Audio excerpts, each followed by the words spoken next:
אצלנו קצת חולה ואני... אתה לא זקוק להקדמה שלי, נכון? מה שאתה רוצה, איפה מוריד את המסך?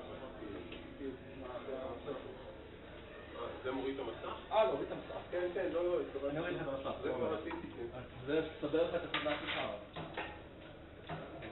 מה הכרתי זה שזה לא יורד לבד, שנוכל לעלות חלק מזה דברים הכי רציניים שנכון לב. מה עשיתי לא טוב? עשיתי משהו לא טוב? לא, יודע, אתה כרגע לא מחובר חשבתי שמחובר.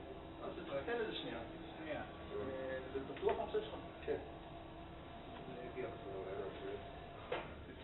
אני עושה את ה... לא תמיד עובד לי, אתה יודע, זה בעיות עם זה. כמו אני חושב מיד, עושה לי ברבי שנה, אבל מרשה על הפעם. היה להם כניסה שלא יקרו לחדש. היה להם כניסה בבר, היה להם כניסה שנופלת לי לפי משהו הרבה כזה. אף אחד לא נכנסו, לא כזה, לא היה זה. זה היה משהו כזה קטן, שחצי עשרה לזה.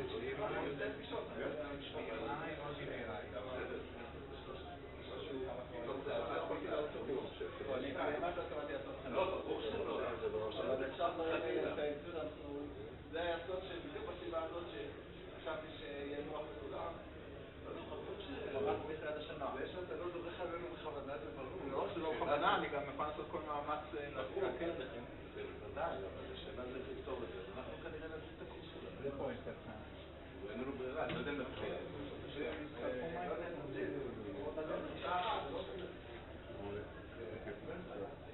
אני צריך להפות את התיבה, כן, כן, הם נתנו לך כאילו לחזור ממאה.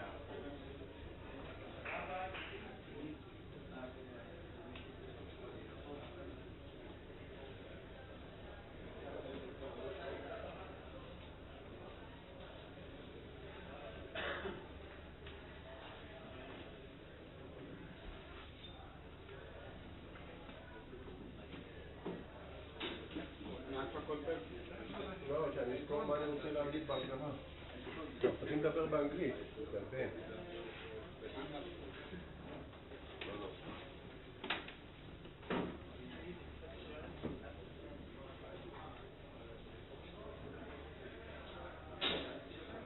יוסי.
So we're really happy to that we managed to take this seminar course, dialogues, whatever you want to call it, debate between experimentalists and theoreticians in neuroscience, all the way to the 5th meeting, and we already know that there are 2 more. On the 31st of May, when Misha Tzodik and Yadinu Da'is and Weizmann, who actually wanted to come and talk to us. And on the 7th of June, I think it's going to be the last one, it's Elon Badia and talk about BMIs and motor cortex. Anyway, so today we have really 2 of the most distinguished members of the ICNC and ELSC and whatever you want.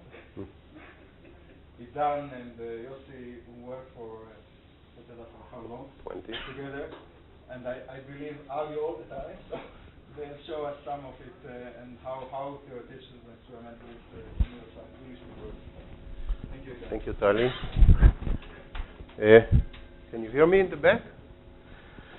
So first I would like to thank Tali for this idea, which I think is really very good. At least in my case, it gave me an opportunity to do some introspection, which you usually do not do if you don't need to talk in front of Yosi or anybody about our intimate relationship. Because Yosi and myself started to work together. So our first student was Ronnie Nitzan in 1990. Since then we have, I think, about 10 students together. Rather rare, I would say, for a couple to live so long together and without quarreling. I know some of you would like to have blood here, which is not easy for us because we are very sympathetic people, both of us. Very hard to have blood. No, but the students of Yosi pressed me a lot, several times. Especially students of Yosi, which is another issue. Why should they want blood, not my students? But we can discuss it later. But so we thought Yosi and myself, after talking a little bit about what we want to show you or discuss with you, is first that this is really focused on students. So the idea is really to introduce the students how a relationship like this grow. And I should start by saying that I came to the lab as a student when Yosi was a PhD. I was a master student working or trying to work on a theoretical issue with Itzik Parnas then, which was the branching axon of the lobster. So in the lobster there is a branching axon, and this interesting axon conveys different information, different spike trains to one side, one dotted branch of the axon, which innervates a specific muscle, although the father branch is firing in a particular particular pattern, one dotted branch transmits some part of this information and another dotted branch transmits another part of the information. This looked to me then, I came from mathematics, it looked to me very interesting, and I wanted to do experiments, so I did some modeling, which I'm not going to talk a little about this today, but Yosi was the first one to tell me, really, take the lobster, let's go to Eilat, eat the lobster, but also take the branch, which was a very complicated dissection for me. And eventually it was Yosi really, he doesn't remember it, but he was the one to show me how to do the first experiment. So I was, for some time, I was an experimentalist. Then I realized that really my passion is not in doing experiments, but trying to do some modeling. So I want to discuss this with you today. But also I would like to ask you to ask questions along the way, if something is not clear, or if anything comes up, really, because it should not be a monologue. So we agreed with Yosi that I will talk about half an hour, presenting some aspect of our combined work. Yosi will discuss another half an hour, another aspect of our combined work, or some aspect of our combined work, then, or already in between, but also later you will have an hour for discussion, if there will be an hour for discussion. So this is the idea. The concept of what we want to do. Okay, so I already spoke about this 20 years of collaboration, which really I think is a world record, at least in Israel, of people that are working so closely together. Maybe Elon and Hagai is another example, but there are not so many examples like this, and I consider it to be a very good, very successful collaboration. And one thing I would like us to discuss, and it is not even clear to Yosi and myself why this is so important. What did we really learn from each other? Did we learn from each other besides being friends? Did we really fruitfully did things that we could not have done otherwise in some sense? So this is something that you can help us to uncover. It's not easy really for me to pin down exactly why Yosi, in scientifically, I mean. I want to highlight along the way slight disagreements, not bloody disagreements, but slight disagreements between Yosi and myself on how we consider theory, what is the role of theory or role of modeling. And Yosi would like to stress that, and I agree, that theory and modeling is not the same thing. So I'd like to discuss a little bit of some disagreements between us. And actually, in the way I introduce my talk, my part of the talk is a little bit of an exaggeration, just for the controversy, a little bit of exaggeration beyond what really happened. So I take it a little bit to the side, like I did with Chaim about the blue brain when some of you were in Engedi. We decided to a little bit take it apart, just to make it more debatable. So I'll highlight some disagreements, and that's actually one of them. So my tendency is to start with an idea, theoretical idea. Of course, this theoretical idea is somehow influenced by whatever reality means. So there is something that triggers you to think about the idea, but the question is how far is the idea from the direct experimental issue. And so my tendency is to say that the idea is the beautiful thing, reality is something else, and we are trying to use our ideas and our tools in order to understand later a phenomena. But first I have to have some kind of an abstract idea. Yosi doesn't like this, I think, this approach. He would like to come directly from the experiments, this direct experimental issue. And so I'll talk about how this neuronal noise, in my case, started with an idea and then converge into experiments, and Yosi will maybe say the opposite about this. Then we have a little bit about this disagreement about what does it mean to understand something. When will I say I understand the phenomena? I think Yosi believes that we cannot understand the phenomena to the end, but he can say that. I believe I can, and I think that I understand only when I can write an equation, in principle. Yosi doesn't like this saying. He thinks that, of course, he thinks that theory is important, but he thinks that he can understand write or solve it. Sorry? Write an equation or solve it. Write and solve. At least formalize it in a mathematical way.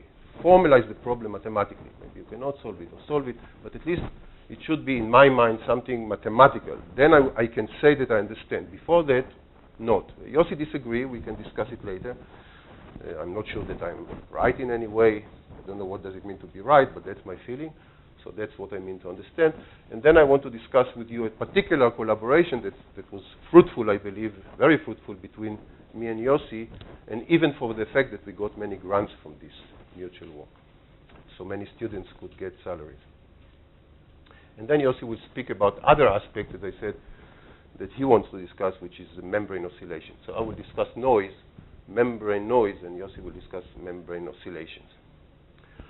Okay, so let me start with my big heroes, Hodgkin Huxley, maybe not only mine, but I think the biggest computational neuroscientist in some sense, or biophysical computational neuroscience. And I claim, and that's something that Yosi is not accepting, as I said, I claim that I understand the spike. I really feel that I understand the spike. I know exactly what spike means only after they wrote these 4 equations. There was the spike before. People recorded the spike before. Hodgkin Huxley themselves did, a set of 3 papers in the same year, 1952, the grand year of the spike, and the number D, the paper number D, 1952D, is this paper, is the theoretical paper. The other 3 papers are the experimental basis for this theory.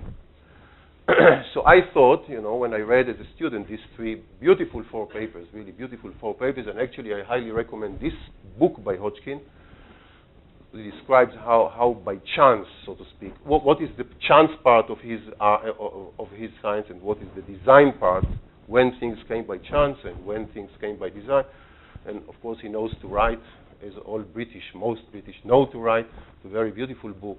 So it's a personal memoir along the way, including his physics and engineering and the war, Second World War, and so forth. But anyway, in 52, they wrote these 4 equations.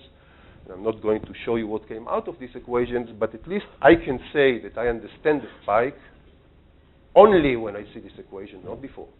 Only when I saw this equation, because of 3 fundamental things that to me is required, at least at this level of description, of the biophysical level of description of biophysical phenomena like a spike.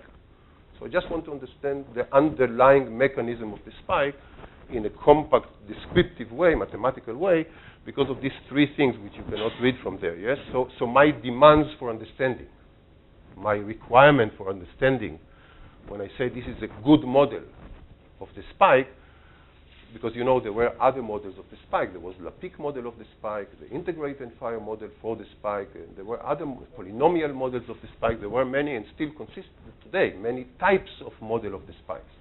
But I wouldn't call understanding the spike, let's say the Lapik model, or let's say the integrate and fire model for the spike, which is really not a model for the spike, or the polynomial model for the spike, which is a very beautiful mathematical construct, or other models of the spike. But here I say I understand the spike. Why? Why, when I see the Hodgkin-Huxley equation, and also, of course, the solution, and, you know, the simulations and everything that comes out of it, why do I say understand? Because for my needs of understanding, it's a personal need for understanding, it has to be, first of all, rooted in biophysical parameters. I have to understand the parameter, the physical parameters. So I know what battery is, and I understand conductance. I know what conductance means from electricity, from physics. So the parameters are something that I can understand. A priori, I understand them. In the polynomial case, for example, there are equations, but I cannot relate a parameter to a physical thing. I cannot do this kind of direct correlation between a parameter to something physical in the world. Here I can, just because I know that these are parameters that I can also measure, and I can also manipulate experimentally. So this is absolutely the first requirement for me, for any good biological model. That these parameters that the model are based on are something that I can understand and also manipulate directly in the experiment. That's, of course, what Hodgkin-Huxley did. The other requirement, it's an aesthetical requirement, maybe, that it has to be compact, the description. Because Hodgkin-Huxley had in the first 3 papers, if you read them, there were a lot, huge amount of parameters. Many things they did, and many things they changed, and they put TTX, and they put TTA, and they changed conductances, and they changed and they also add another kind of material. There was a lot of parameters, and eventually they came with a model which is not really very simple in some sense. It's a complicated model. It's a nonlinear model, but at least it is very compact. It's somehow the minimal model that can be described in many senses, not fully. Of course, there are little things that are not being described here, and I'll show them to you later. But this is a very nice compact description of a phenomena. And of course, and the third thing that I would like to have in my model is the predictive power. That the model itself is not only based on what it is built from, but it can predict things. The question. Sorry. Very patiently. Sorry. Sorry. I just want to ask you about the previous chapter, which is the previous chapter. The previous chapter is that you feel you understand when it's formalizable. Mm-hmm. Mathematically, okay, mathematically stated. But you actually said a different thing, which is it doesn't have just to be mathematically stated. This was your critique of some other model, but it actually has to have the building blocks have to be reducible to physics. Mm-hmm.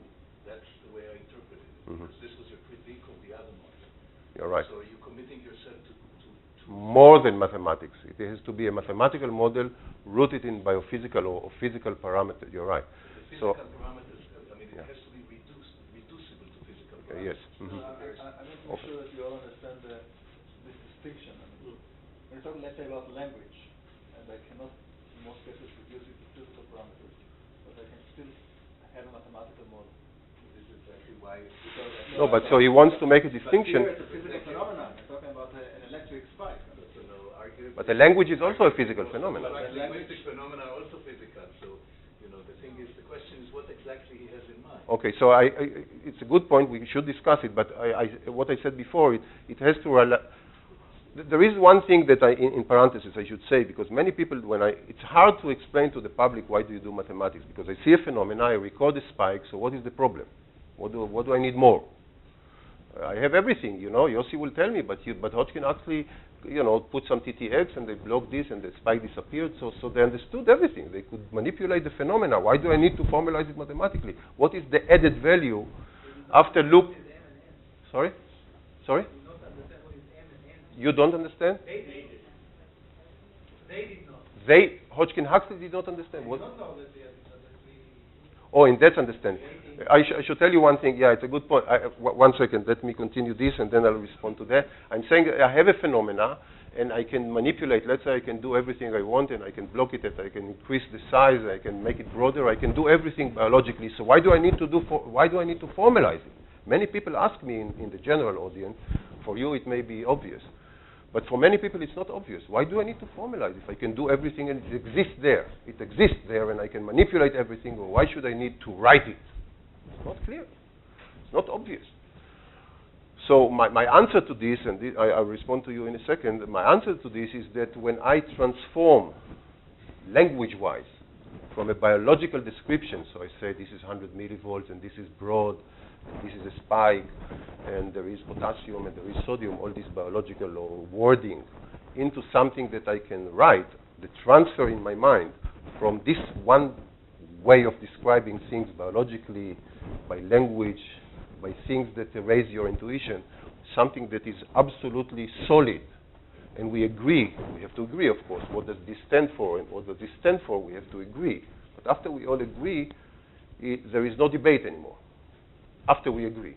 So this transfer in my mind transformation between describing things and manipulating things as much as I want biologically to a description in another language mathematically, this transformation, intellectual transformation between a description of a phenomena from one language, let's say words, to another language, let's say mathematics, this transformation is on itself a process in understanding. That's what I claim.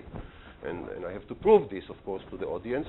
For example, I can build a spike mathematically. I can devise a device that does spikes. Otherwise, I can speak about as much as I want. I cannot transform it until I have mathematics into a VLSI technology.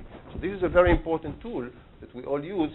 And I'm trying to say that for me, it's essential to say that I understand by doing this. Otherwise, it's my intuitions, which could be wrong, and which could not be wrong, and so forth. And I just want to show, so I'm not going to speak about Hodgkin-Huxley because it took me long. One of the beautiful things about Hodgkin-Huxley is they took this equation, which is the original one, and they calculate the velocity just because of this relationship. They wrote this equation, and they found a velocity which was absolutely not in the equations. The velocity came out of the equation, which was extremely close to the velocity. For example, this was one of the most powerful proofs that this is a very general equation that describes a propagating wave, the spike, and you can really predict many parameters that are really not put, so velocity is not in the model there, but in this relationship. But I'm not going to speak about... I want to make it a little harder for you. Okay, good. That's the purpose. This is a more or less isolated piece of physics that you could really almost have nothing to do with the brain other than explaining a very relatively straightforward physical phenomena, which is propagation of current on a biological axon or whatever. Okay. And of course, as such, it's physics for everything. And of course, it gets predictions like that you calculate using physical equations, like velocity in this case. But I think what Yosi was really alluded to, and maybe many of us, can this methodology be extended to much higher level phenomena? And I want you to try to address it. That's a difficult question. So maybe we'll leave it. Physics. I mean, I could do things I thought that everything is physics. The only thing is with the language is physics. Everything is eventually physics, but we need to work hard to make it. So we have to discuss what is different in any phenomena that you want to describe that is different than what Hodgkin-Huxley in principle did. But I didn't answer Yosi, I think, now that I have to answer also you, sorry. I didn't answer Yosi because I said in the beginning mathematics, but then I also reduced it, or I took it a stronger constraint on the mathematics, and I said this has to be related directly to something that I can manipulate. So it's a particular type of equations that I will accept as understanding, and another type of mathematical description, let's say the polynomial spike, which doesn't give me the feeling of understanding. And if actually I want to be very hard with myself, and I am hard with myself, eventually I want, this is the Blue Brain Project, the Human Brain Project. By the way, we should all celebrate because yesterday the Human Brain Project was submitted to this competition of the 6 big flagship projects. And it's a beautiful thing, and you will all get it because it's open public now, and everybody can look at this beautiful document, fantastic, beautiful document. What? What? It's not the final. The final? No, it is the final thing. It was submitted. Accepted? No, submitted. Sorry, submitted. Accepted. I wish it was. No, I said submitted. Did I say accepted? I didn't mean to say accepted. Sorry. Okay. The other thing about the N and the H that they didn't understand or they understood. And I had a very, it's interesting, recently there was a philosophical meeting here at the Hebrew University with philosopher of science, and one of them, an American fellow, told me that we absolutely do not understand the spike. He's a philosopher of science, and I asked him why. Here is the spike. I understand the spike. He said no, because there is another level of understanding. Because here in Hodgkin-Huxley, the H and M, that relates to Rand's question, is activation and inactivation variables. They go between 1 to 0. You can give them interpretations.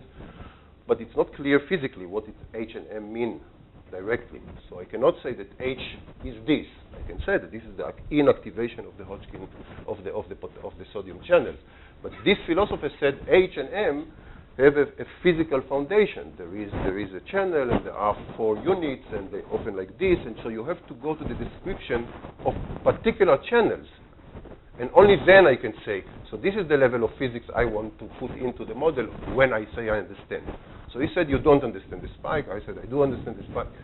I don't want to go into this, but I feel not only that I like the spike, I understand the spike. So I want to just to summarize this, and I think Yosi told me that he agrees to what Eve Marder wrote. I think it's a beautiful way to write things.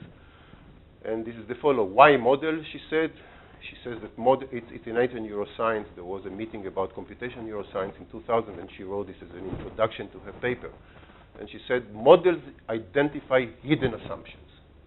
That's her claim, that's her title. And she writes, it is not only theorists who make models. All biologists work with explicit or implicit word models that describe their vision of how a system works. One of the most important functions of theoretical and computational neuroscience is to translate these word models into more rigorous statements that can be checked for consistency, robustness, and generalization through calculation and/or numerical simulation. I think it's a nice way to summarize. And in this case, we don't disagree with Yosi. I want just to add that I feel these models give me some feeling of objectivity. It's not my model. It's not something that I believe in. We all believe that this is a good description because we believe in these parameters. We understand the physics of these parameters. So it's in some sense objective. It's not words. Words for me is something not objective. When I talk to you, it's something very, very personal. It comes with a lot of my personal association. But when I write V, there is no personal association after we agree what V is. The other issue is these key parameters. It's very hard to see from a complicated model what are the key parameters, because there are so many parameters sometimes. And a good model, as I said, is a compact model where it has the key parameters that capture most of the behavior, not all the behavior, but the key behavior. So these are the key parameters in the Hodgkin-Huxley model. There are about 5 parameters. And I think also mathematics, and that's something we can discuss, this mathematical description, because mathematical is a general language, so to speak, it can help me to connect level of descriptions. And that may come later to Tali's question. Because eventually I want to take the spike, maybe, and I want to connect it to information, maybe, and I want to connect information to, I don't know, computation, maybe. So the fact that I'm using a mathematical language is more easy for me to connect levels rather than speaking with one word when I speak about gene, with another word when I speak about cell, and another word when I speak about consciousness. I would like some common language. So that's my claim for understanding through mathematics, and I want to finish with it. And now I want to come to my own experience with Yosi, but in a somewhat reverse order. So actually, to tell you the truth, when I learned the first time Hodgkin-Huxley, I also learned the first time that there are these ion channels. Hodgkin-Huxley did not know about ion channels, you know. This is later. The patch clamp technique came later from Neher and Sackman. And they saw this kind of a fluctuating events in the membrane of the squid axon, other membranes. And this opening and closing of these channels, we know today, we know after them, that these are the underlying individual mechanisms that give rise to membrane currents. So the membrane current that we see during the action potentials are subserved by these local stochastic elements. But of course, the Hodgkin-Huxley equation is deterministic. There is no stochasticity there. And so my theoretical or my unease feeling came already early on because I didn't really understand when I studied Hodgkin-Huxley, how this fluctuating behavior of the many, many underlying ion channels, sodium and potassium, voltage-dependent ion channels, give rise to this kind of a smooth phenomena, beautiful wave of the action potential. So this was really something that bothered me early on. This was a theoretical issue, yes? How can you take these little things and average them out to get this macroscopic phenomena? Is it fair to do? Is it fair to do? So this was the question. And so in order to analyze this question, which was really a theoretical question in some sense, is can I link the level of microscopic behavior of ion channels to the macroscopic behavior of the spike? Is it fair to do what Hodgkin-Huxley did? As I said, they did know about ion channels. They spoke about gates. So in order to answer this, and this was with Elad Schneidman, and Mickey London was involved with that at some point, was to really transform the classical Hodgkin-Huxley equation, for example, the GK bar n to the power of 4, which is supposed to describe the conductance of the potassium channel, into the stochastic Hodgkin-Huxley equation. So this Markov chain of the different states that the potassium channel could be in, this 1, 2, 3, 4, 5 ion states, according to the Hodgkin-Huxley model. This is just translating the original Hodgkin-Huxley n to the power of 4 into a Markov model, the same model. So if I had an infinite number of ion channels, in principle, it should converge to this deterministic description. And this is the open state. This is the open state of the channel, but the channel can be hidden, so to speak, in different states. And this is the sodium channel. It has 8 states. This is something that was done actually by Fitzhugh in 65. He took the Hodgkin-Huxley equation, the deterministic, and transformed it to this kind of state equation, if we want to call it like this. And this is the open state of the sodium. And then you can write down this equation. You say that the potassium conductance is the conductance of individual channel multiplied by this N4, the open state. So when the channel is open, it produces this conductance of an individual channel. But now you have many. So they are fluctuating all these many channels. Each one is described like this. Will it give me a Hodgkin-Huxley spike or not? This was the question. Okay. So we know that this is the initial segment of the axon. This is the cell body, and the dendrites are there. So this is the initial segment of the axon. By the way, this is inhibitory synapses from chandelier cells. And this is a work that I do now with Albert about the effect of inhibition on different locations of the neuron, in this case on the axon. But what I wanted to emphasize is this initial segment of the axon has about 200 micrometers square of membrane area. And in this region, we know it's a hot region because it generates spikes. This is where the sodium spike, typically are generated in the central nervous system, also in the squid giant axon, but the squid giant doesn't have this structure. But in the central neurons, like the pyramidal cell, there is this initial segment. So the question was the following. Suppose I have an initial segment with 200 micrometers square, with this density of sodium ion channels and potassium ion channels. We calculated that there should be about 15,000 ion channels in the initial segment. What will happen if we shall assume that each one of them is a stochastic event rather than a deterministic event? Shall we get the Hodgkin-Huxley spike from the equation that I showed you before? Okay, so this is the numbers we were using. And this is what we get. So if you voltage clamp the model,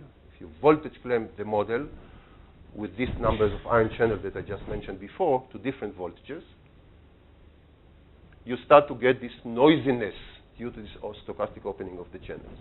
This is membrane noise that results from this spontaneous stochastic activity of ion channels, which are a function of voltage, as the Hodgkin-Huxley channels are. So this is what Elad Schneider did.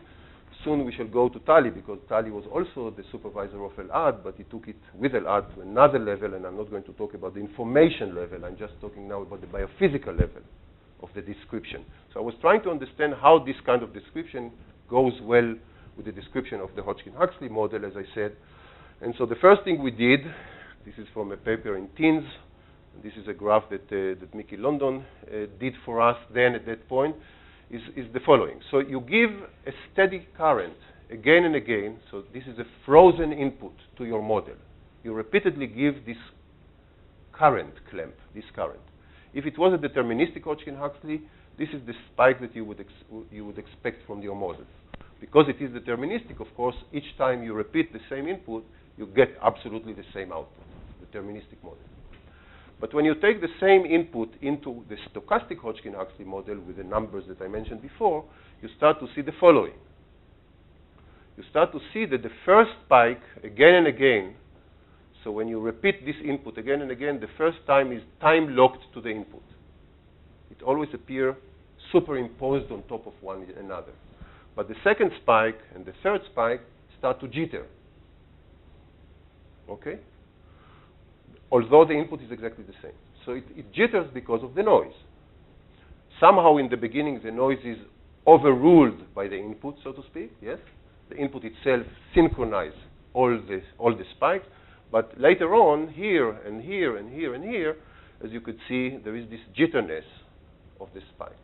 So the spike is not reliable in terms of the exact timing that it will arrive, and the jitter can be several milliseconds. This, of course, brings the issue of noise and information.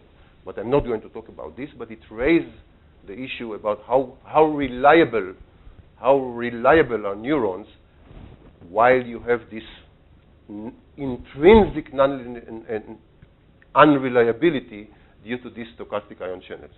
Yes? What can I say about the input if I don't know exactly the time of the output, just because of this noisiness? But this was a theoretical model, and we tried to understand exactly, and I'm not going to go into it, what is the source of this, because, and here I should tell you, I came and consulted before I did this model with several physicists, and they all told me that with these numbers, with these huge numbers of ion channels, everything should, on average, be smoothed out, all these little fluctuations, because of these huge numbers. You should be able to smooth them out, and in principle, the Hodgkin-Huxley model should be a very good description, which of course they are right, but the question is, so why doesn't it work in this particular case of the timing of the spike?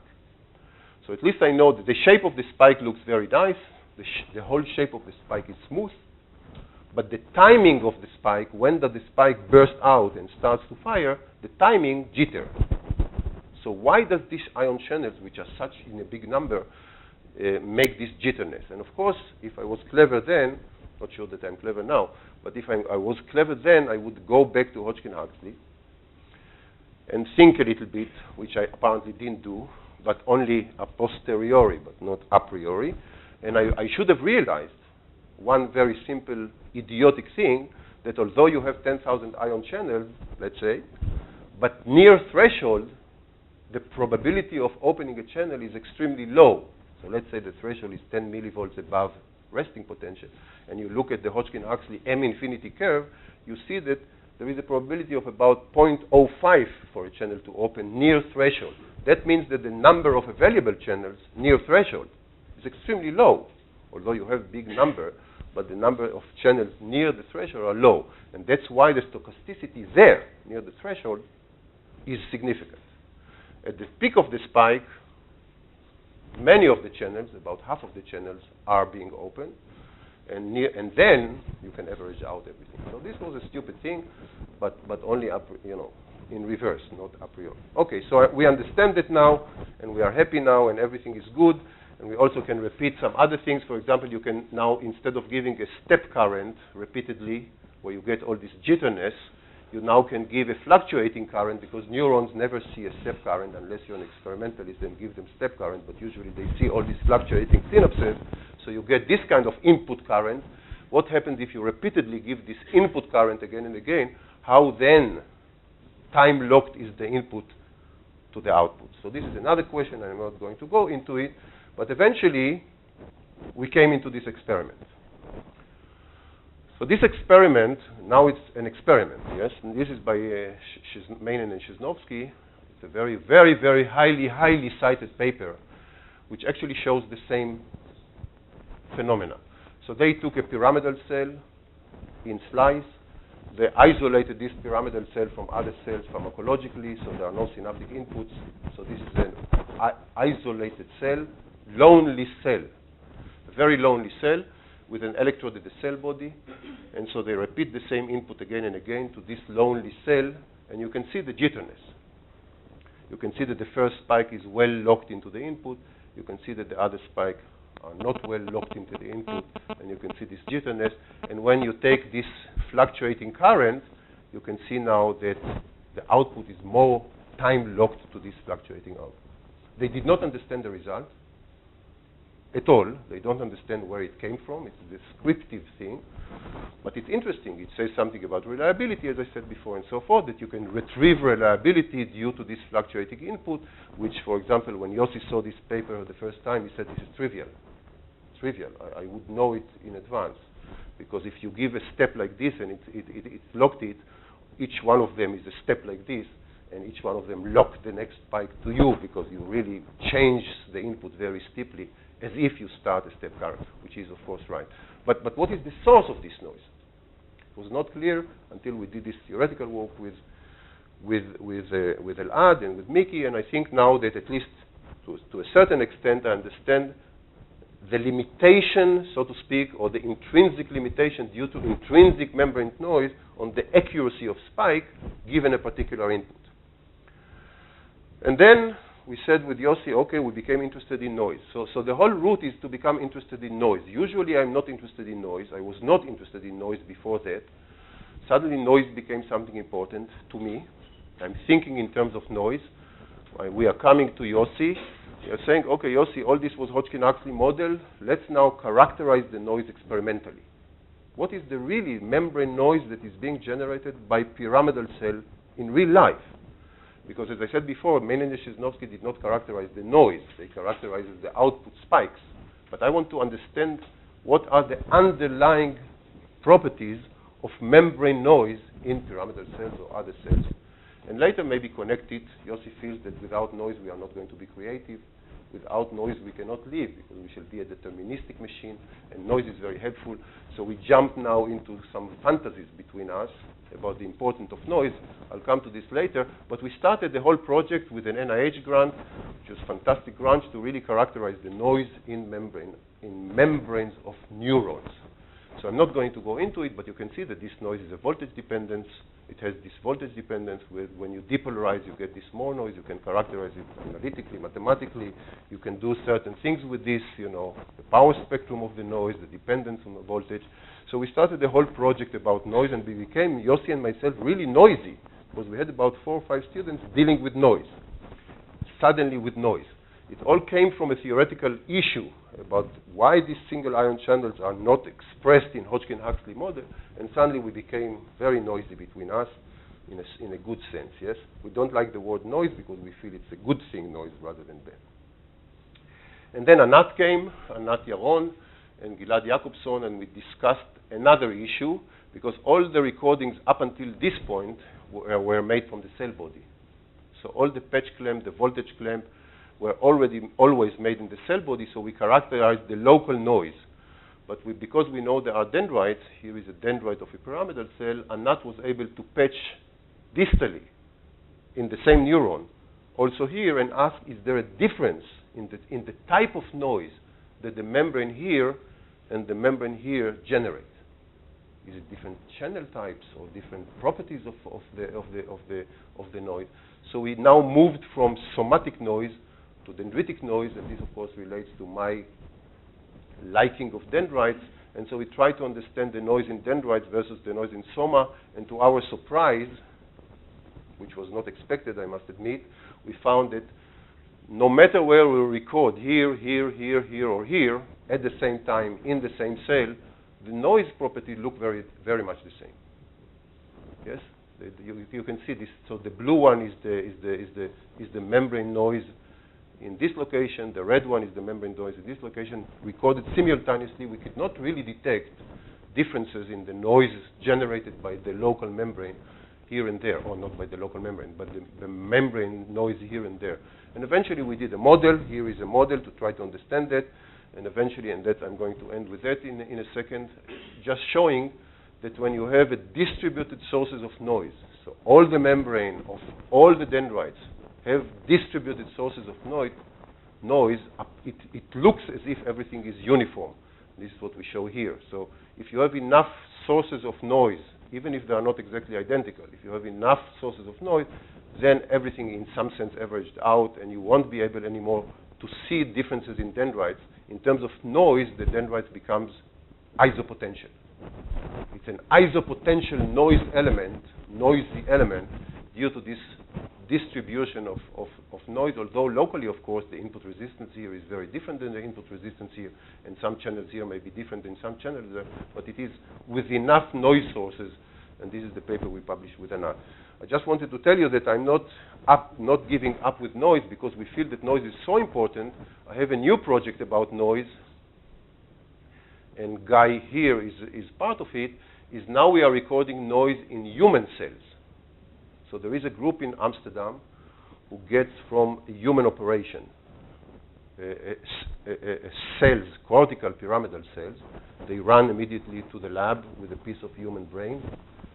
They slice it, and they do morphology, and they also record the noise that human cells generate. So this is the noise that makes you creative, yes?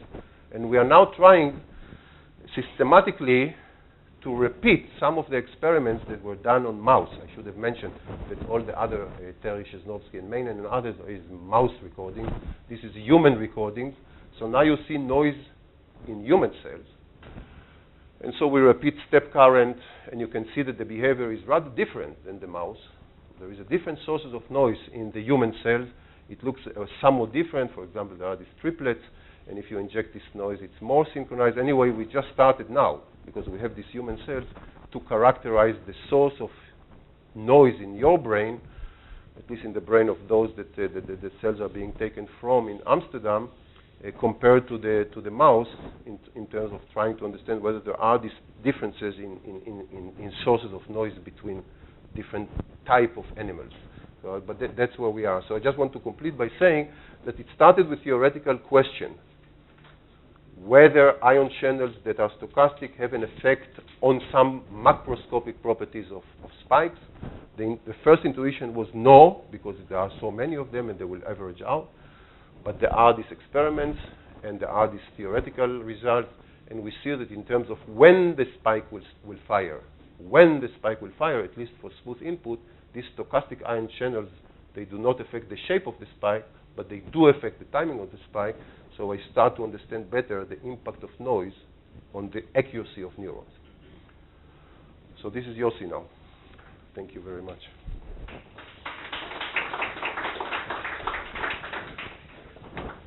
Maybe you want to take questions before Yosi? Whatever you decide. You want questions? You want? Let's do it until Yosi. Just maybe clarification question. Huh? Yes. If there is some fundamental. No, this work on human was all done in vitro, I suppose. So there is this operation because of these epileptic seizures. They take out a piece of a brain, and actually the epilepsy is deeper, but they have to go through. So they take part of the cortex out, really, actually a cubic centimeter. Then they slice it, like they do in the rat case or in the mouse case. They slice it, thin slices, and they do these patch recordings, pair recordings now, network We are working also on the network level or synaptic level, but this is a single cell level. So it's slices from human brain, from human cortex, from the frontal cortex of human. And the fact that it seems to be less stochastic than the mouse. It's just the beginning. So you saw just one, the first. It's really I can't didn't even analyze the noise. I'm just saying that this noise started some 10 years ago, and it continues to be noisy now also in humans. So it has a strong impact on my thinking about neurons as a noisy element. That's what I wanted to say, that there is a root to this noise. But it started with Yosi. He is to blame experimentally. And you don't want a break? I don't care. No. Whatever you want.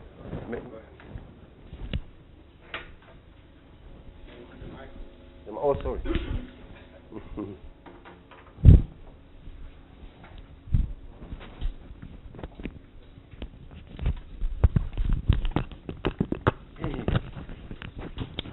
So I think that I want first I want to say that there's not going to be blood here. I came here, I feel like this guy going into the Roman Colosseum and all the people are there cheering up, waiting for blood. There's not going to be blood. I love Idan too much. But we do differ in a lot of ways. For example, you notice theoreticians, they like to talk. You promise half an hour, it's already an hour. It's a typical for theoreticians. The experimentalists are going to the lab to do some work. The theoreticians like to work. The other very clear difference, my slides are blue, Idan's are white. It's also a typical difference. I never saw Idan's with blue slides. But the real issue is, the real difference is, I think that we have to understand before we formulate it. And Idan said that we understand only after we formulate it. I think you understand what's going on in the system that you study. You first understand it, and then you formulate it in order to get some quantitative prediction. Because the Hodgkin-Huxley, the spike, have been known before. We know that it's inward current of sodium. It's pure physics, as Tali said it. It's not, you don't need the model. I don't need the model to understand. But I do need the model. It's not that we don't, I think that theory is useless. But I see it in a completely different way.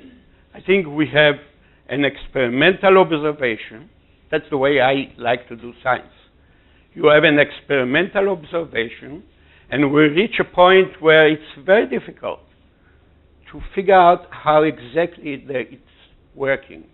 And then you need some intuition coming from other source. So the basic difference between me and Idan, you have to put this thing too. Otherwise it doesn't work. Okay. The basic thing between what I'm going to describe is exactly how I like to do science. It's not how to do science, because everyone can do the science the way he wants. It's how I like to do science. How I like to do science. Make sure that you understand this very, very controversial statement you made. So you argue that you understand before the formulation. That's true. And the formulation actually adds nothing to it other than quantitative measurement. You'll see in the presentation it's a little bit more than that. So let's say we understood mechanics before Newton, and no, this law really gave us only quantitative. Tali, this is another thing that I think I don't agree with you, not with Idan. Okay, just make sure that you take the physics. You take the physics. You want to implement it into biology. This is the wrong thing. Biology is not physics. Go ahead. There's nothing to do about that. It's not physics. Maybe it's a very lousy physics, but it's not physics. It will become physics when we formulate it. Okay, then go ahead. So the argument with Idan is, I think that first we have to understand and then to see if we can formulate it. And the other argument is we have to start from the biology and then go into the modeling. So the question is, do we go from experimental observation to modeling conformation, which confirm what we are doing, or going from computational results or some theoretical idea into experimental confirmation. And the thing that I really don't like is the theoretician said, I have a beautiful idea, the formula said so and so and so, go look for it. My God, where should I look? And then I go and I work, I didn't do that, and work for days and months, and you don't find it. So what's the response? You didn't look hard enough. You didn't look in the right place. There's no way to kill the theory. It's absolute true. And by that, something is wrong there. Because, you know, if you cannot kill it, no way. Tali, let me finish. I'm going to finish in half an hour. Not so I want to take you through a specific example of the work we did in the last 20 years with Idan also, and other, and Chaim. We'll go from experimental observation to modeling. And I go through several experimental observations, and then I'll give you some data, and then we'll see how it progresses. So the first observation is that the cell in the inferior olive, and it doesn't matter where right now, the memory potential oscillates in the subthreshold range of potential. And if you look on this thing, you see it very nicely oscillate. And sometimes it oscillates like that, and sometimes it looks like a beating oscillator. And sometimes it looks a little bit more chaotic with combination of things, but this is biology. It's variable. It's noisy, if you want. That's the basic of, for me, the difference between the biology and the other. Maybe I'm wrong here. Anyhow, this is the first observation. The second observation, that two cells behave very much the same. So you have a white cell and a yellow cell. They oscillate together, and they oscillate without any phase difference. And sometimes, it's not very nice oscillation, but there is a clear phase difference. So one cell oscillating in many different type or pattern of activity. Two cells oscillate together, sometimes in phase, sometimes with phase differences. The third observation, that many neurons oscillate. And that you do with imaging of voltage-sensitive dye. And if you look all the area in the red and the blue, you can see that really the memory potential is oscillating. And when you look at that, they oscillate in phase. And the beauty, of course, that you can show that it's really oscillating phase. And everything goes up and down from red to blue during this oscillation. It's in-phase oscillation. Spontaneous, no? Spontaneous. Now the question, we want to solve a second. What do we know about the cell? We know about the cell that the neurons are coupled by electrical synapse. The second point is that a transient calcium current dominates the activity of the neuron in the subthreshold range. The third important point is that individual neurons rarely oscillate. And the fourth one is the subthreshold are independent of the activity of individual neurons. You can play with one neuron in the slice, and you can do whatever you want to it. It's not going to affect the oscillation. Those are the observations, and this is the information needed. And what do we want to know? We want to know how a network of electrical coupled neurons generates subthreshold oscillation. That's what we want to know. Because we believe that each of the neurons, or most of the neurons, they do not oscillate by themselves. And then how such network generate phase differences. These are the two questions. And you go with this information and this question to your friends, the theoretician. I don't know if you call, how should we call you? Theoretician or modelers? Or it's not the same? Tali? It depends who. It depends? Theoretician, somehow not modeler. What's a theoretician? You can call me modeler and Tali theoretician. No, I don't. Jonathan, how should I call you? Jonathan. Okay. So So you go to these people. An interesting question. Of course, this is a really interesting question. Everyone will admit it's an interesting question. And we ask for solution. So, of course, as many friends you have, as many solutions you're going to get. But Yosi, I thought you understand the system already without. Of course, I know, I understand it. It's just, I just want to challenge the theoretician. So, so we get the fair computational possibility. I don't like the word computation also. So say Jonathan. This is not Jonathan. Jonathan is part of it, but this is not Jonathan. And I think, I don't know how many of you knows a lot of in biology these days. In the last 5 years, we did learn a lot about biology. But the most significant thing is the amount of new words installed into this part of science.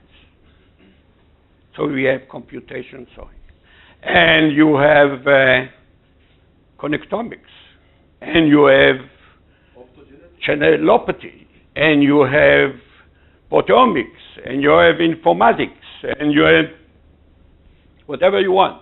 Many, many, many new words. So I don't like them. Sorry for that. Let's include the computation as well. Why don't you like them? They're meaningless, because when you don't have understanding, you invent words. So, but computation actually means something very concrete. In computer science. I wouldn't surprise if you wouldn't think like that, but You're trying to But- confuse us all, but I remember the discussion in Engedi last February. Computation is just a word. I don't believe that the brain computes. We compute in order to understand the brain, but the brain does not compute. And this is the current tool that we have now, computation. So we use it to understand the brain. But you really think that the brain computes? does the computer compute? How should I know? You should know. No, of course not. It's just a physical machine. Okay, go ahead. So we came out with two interesting solutions to the problem. One of them we call the heterogeneity model, and it introduces a nice concept. And this is something I cannot say I thought ahead of time. That came from the theoretician, the modeler, whatever. And the idea is very clear and very important, I think. It starts with the assumption that the neurons in the brain are not the same. And I'm not saying that they are Purkinje cell and a pyramidal cell. I say within the Purkinje cell, they are not the same. They are not the same. They're different in the number of channels they have. They might be similar with the type of channel they have, but they certainly differ in the density of channels and the distribution of channels. And I think that this is part of the biology of the brain. I think this is my understanding without theory, Tali. My understanding that if all the cells will be exactly the same, the system will be extremely unstable. Is that hold for theoretician? I do feel that that's true, that they have to be different, and the difference gives us the huge amount of solutions that we have within the brain. So the first is the heterogeneity model. That means that not all the cells that generate this oscillation are the same. And we use the Hodgkin-Huxley formulate, having a very minimal description of the cell. We have only calcium conductance and leak conductance. And this followed the equation similar to what Idan described before. And the results from this modeling claim that we can take the area described by the conductance of the calcium and the leak conductance, and we can separate it into 4 different types of behavior. So there are the cells differ only in the density of the channel, but behaviorally, they represent four different types of responses. So all the cells in this area are stable. All the cells in this area are spontaneously oscillating. All the cells in this area are conditional oscillator, meaning you have to change the membrane potential in order to generate the oscillation. And the last part is conditional bistable, which means that the cell here can be in either two different membrane voltage. So this is one model that I'll show you later how it can explain subthreshold oscillation. Where do we see the heterogeneity? What? Where do we see the cells are different from one another? Where do I see what? That the cells are different from one another. Where they're different from one another. There's an example of behavior of cell in this area. This is an example of behavior in this area, and so on. The combination of ion channels. It's only different in combination. The other model is a model with Jonathan and Chaim. And it's a completely different thing. It's based on intrinsic calcium oscillation. The cells are identical. There's a big difference between the two models. The cells are identical. And there is a feedback between calcium going inside the cell and calcium released from internal storage, and the feedback of calcium-dependent calcium release from internal storage can generate this type of oscillation. And the model shows that you would cause some disturbance. You will have a huge changes or in rhythmic change in the level of the calcium concentration. And if you put it into excitable cell, you will have a huge change in membrane potential. And you can show that membrane potential can oscillate at a given voltage. Since we didn't make much progress with this model, and we will do it in the near future, I hope, I'm going to concentrate on the first model. And the first thing to do, you got from your colleagues this beautiful model.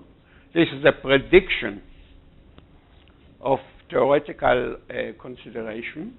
And what you want to do from experimental point of view is to reconstruct this distribution.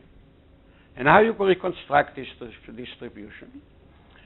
You record from the cell. That's what we know how to do. And you calculate the calcium current, and you calculate the leak calcium conductance, and you calculate the leak conductance, and then we got a point, a cell somewhere here or there. And then you use the dynamic clamp. And the dynamic clamp enables you to go from the cell that you record. You can add virtually channels and go along this line if you add calcium channel. And you can go along this line if you add leak channels. So you take this experiment and you measure from several cells and you move around this area, and what you got is this kind of curve. And there are several cells here that have been recorded, and the empty symbols are basically cells that have been shifted using dynamic clamp. And you can see that indeed all the red ones are stable, all the green ones are oscillating, and all the blue ones are conditional oscillators. We managed to reconstruct this phase diagram very accurately doing the experimental work. So this is the way to go from experimental observation to some modeling to back to the experiment. Now the question, how you generate oscillation. So you take two cells, one from the conditional oscillator range area and the other from the stable area, and the two cells are non-oscillating. In this area at resting, they are not oscillating. And then you couple them. As you increase the couple, both cells start to oscillate. You take another two cells, and they will oscillate in a different range of voltages. Take other cell, will oscillate only in this range. So every pair have its own properties. This is a theoretical result. So how you confirm it? You use again the dynamic clamp approach. And you record from the cell in the green. And you construct a model cell, a stable cell, an oscillating cell, a conditional oscillator, and a bistable cell in the model. And then using the dynamic clamp, you coupled the model to your neuron. And you see that if you take a stable model neuron, you couple it to a stable neuron, it doesn't matter how strongly you are going to couple them, they are not going to oscillate. On the other way, if you take a bistable neuron in a model and you couple it to a stable neuron at a certain range of coupling strength, they will start to oscillate. So basically, you reconstruct the prediction, this prediction of the model. You take two neurons, a real neuron, you couple it to different neurons within the predicted region of activity, and you change the coupling strength, and you got it to oscillate. That's very nice. And now we can move one step further. The one step further is the propagation of the oscillation in a network. Again, I mentioned before that some of the oscillation show some phase differences. And also when you do imaging of voltage-sensitive dye, you see some phase differences. And if you do the imaging, indeed,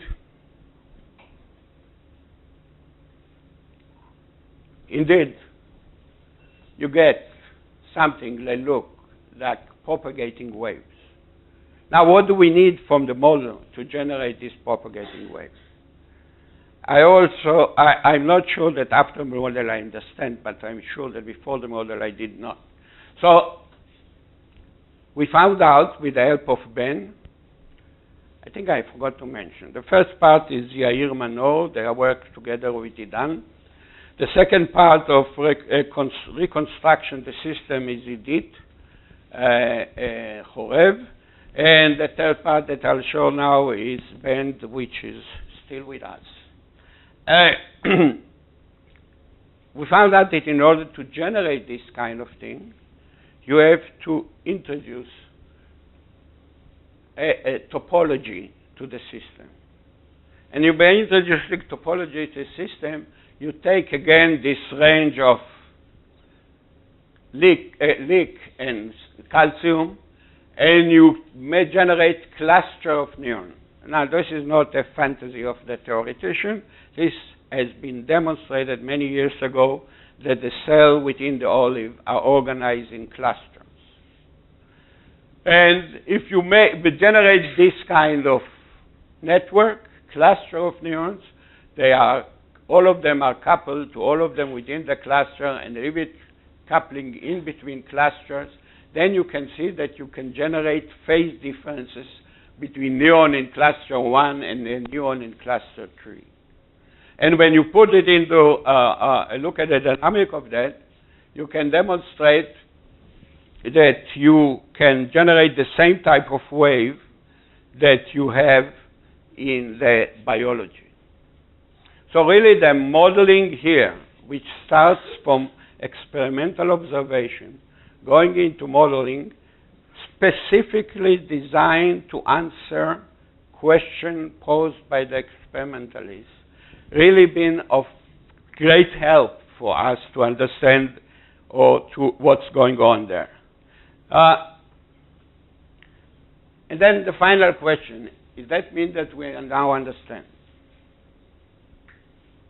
That's a real question. Well, you can have a model, the model predicts what you see. That means that we understand, Idan.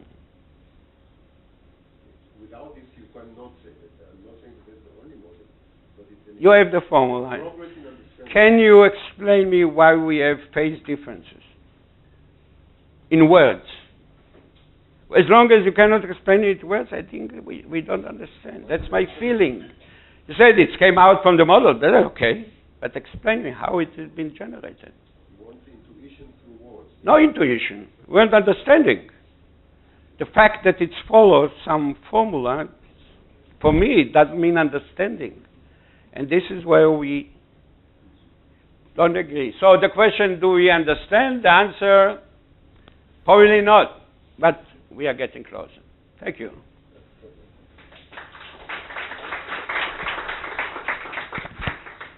Now what? Tali, what now? I actually want the question to first of the question. Chaim wants to say something.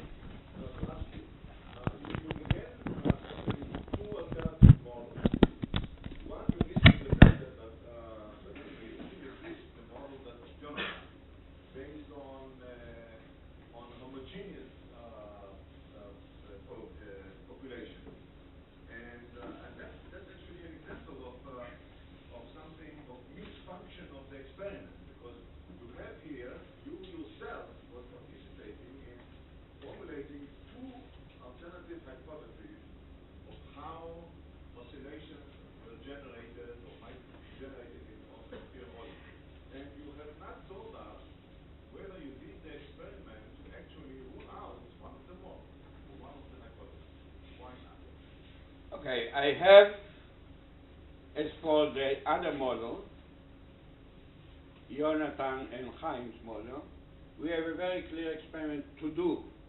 We haven't done it. Which will be this is the beautiful part of this model. Because there's one experiment that can rule out this model without any question. I mean, if you really want the model to work, then you can wave your hands and solve it, but it's very clear. The model predicts that when you clap the cell, non-oscillating cell, the current will start to oscillate. It's a very easy experiment to do.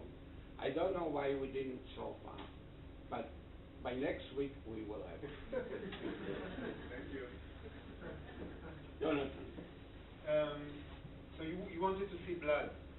So you started by talking about presenting some experimental observations, saying that isolated neurons do not oscillate, but they oscillate in the electrically coupled network. One thing that I think that that models are useful is to understand that this is a question, that this is interesting. But I think that one advantage of modeling this problem is to understand that there is a question here. Understanding because isn't the question very clear? Well, in chemically coupled network, this is not a big deal.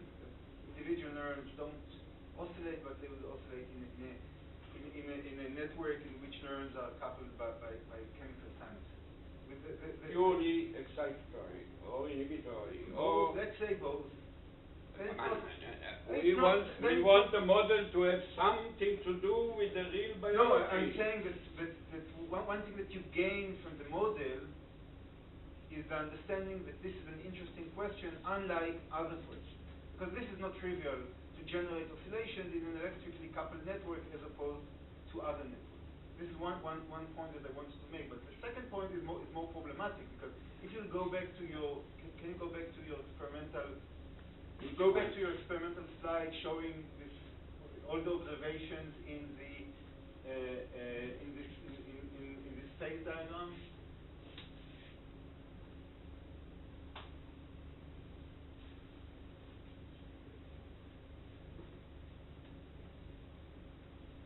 Yeah, you can stop here. So it seems that there are neurons here that are in the regime that oscillate. So the underlying assumption that individual neurons do not oscillate doesn't seem to hold in the experiment. And in that case, everything falls apart. This is biology. How you can get a neuron, isolated neuron? But if you cannot get an isolated neuron, wait, what you said. You said that these are isolated neurons. Wait a minute. I disagree that it's useless. If you cannot get isolated neuron, it's useless. That I disagree completely. You presented us wait. this diagram as representing isolated neurons. Now I can answer you.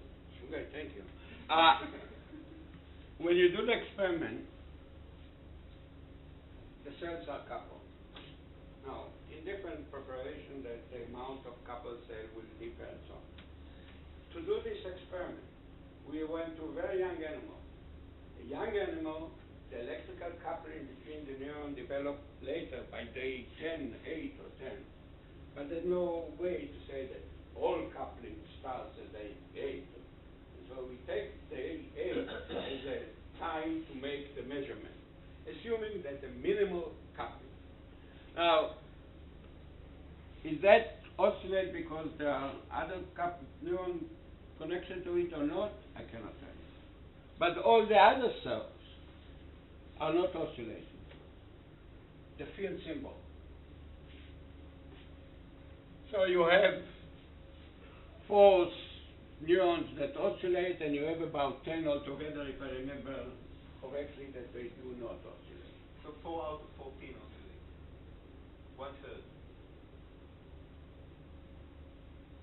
So I'd say that you 1/3 of the neurons in the population oscillate. I want to know what you're heading to. We cannot take that. You say we cannot take the cell apart. Simple. Let's forget it.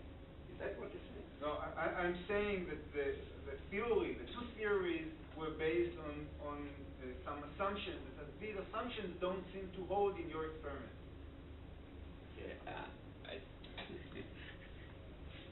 It doesn't hold in what way? That you have 4 out of 14 cell oscillating? Yeah. That doesn't hold? I don't see it that way.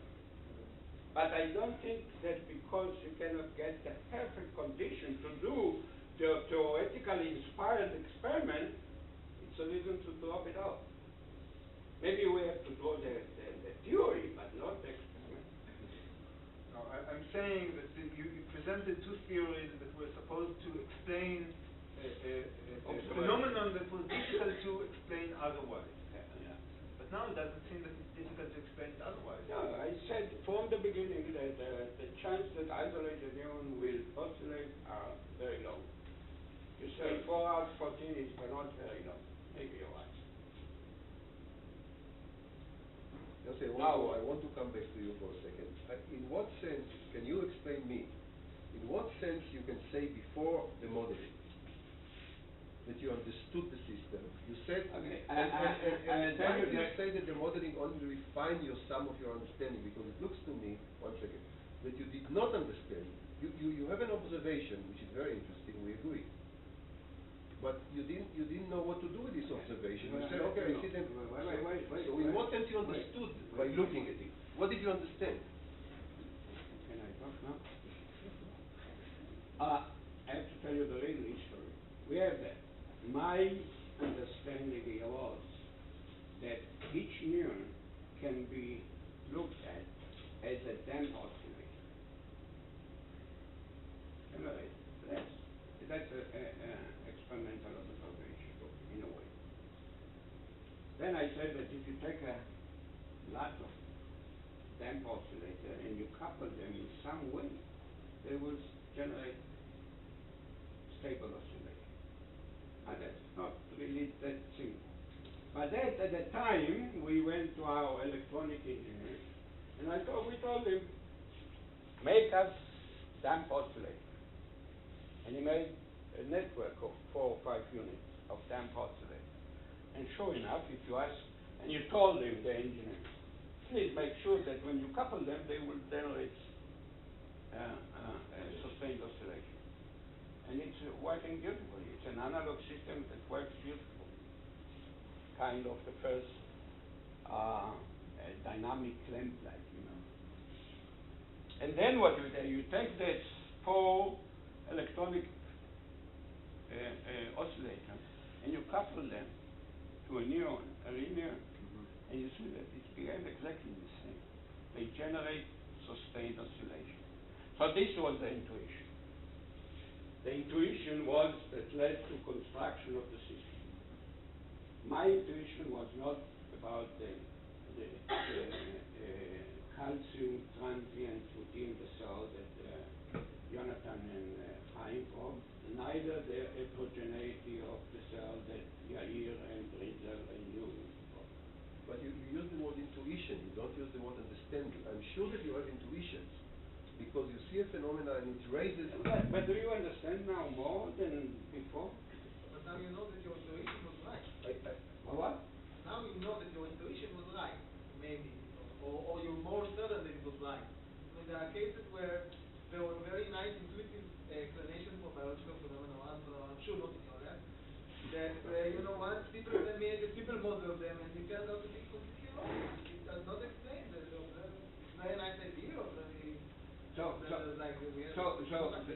what you're saying that the modeling says that the intuition was right or wrong? Yes, it's very much testing your intuition. That's part of the problem here is simply your refusal to I knew that no, was to believe us that mathematical language can be meaningful. I mean, No.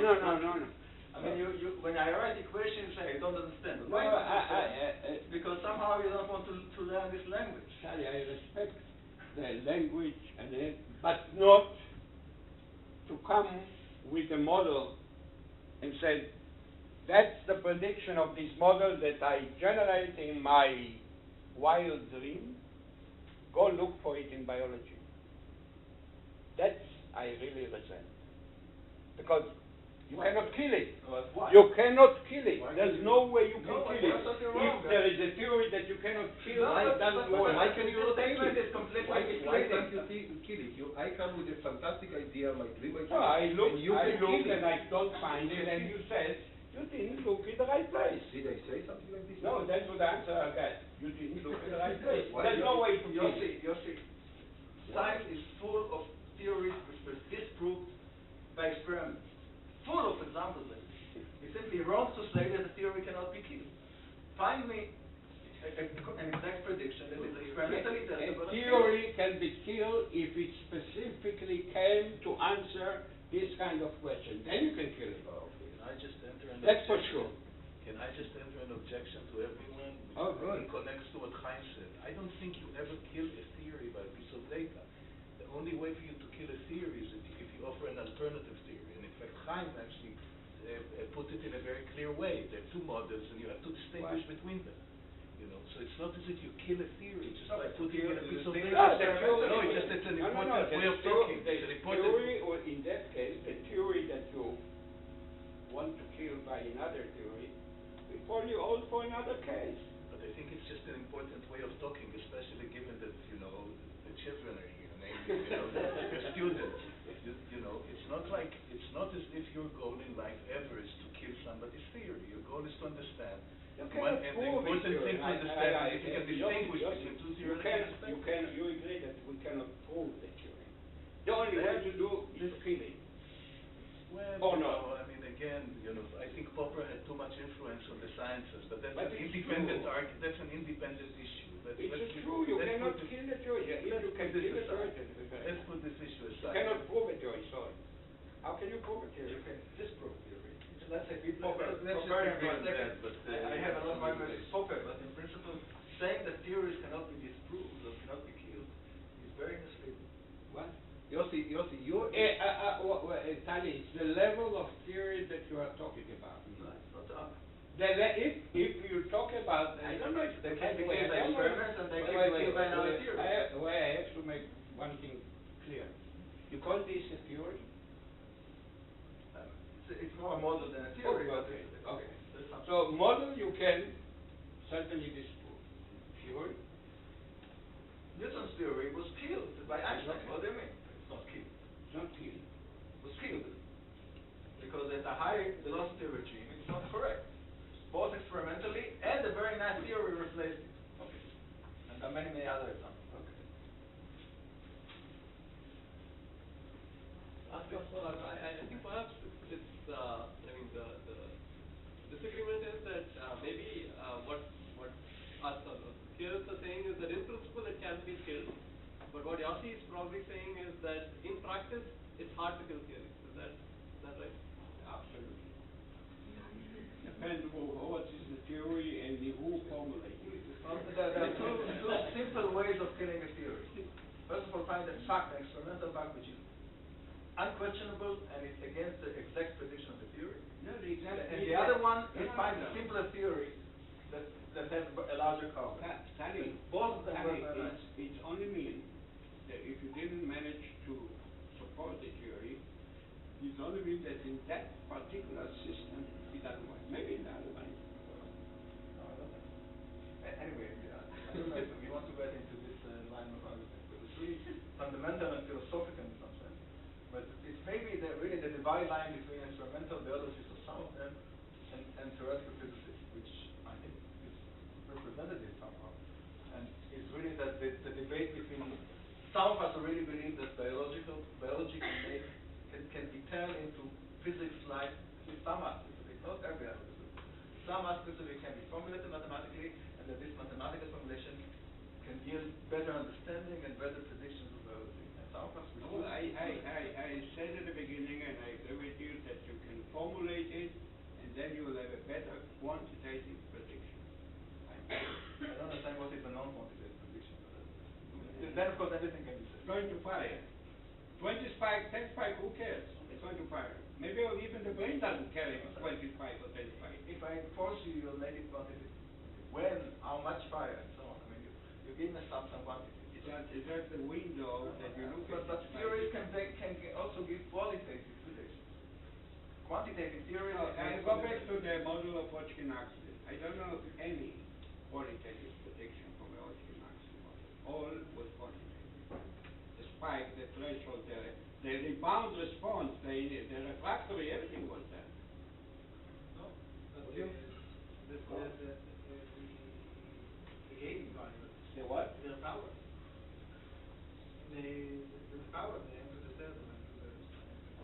This is quantitative. This is not something basic. But if But they found that the channels That's really what you describe is a quantitative prediction. It's not qualitative. No, they M to the 4 and M.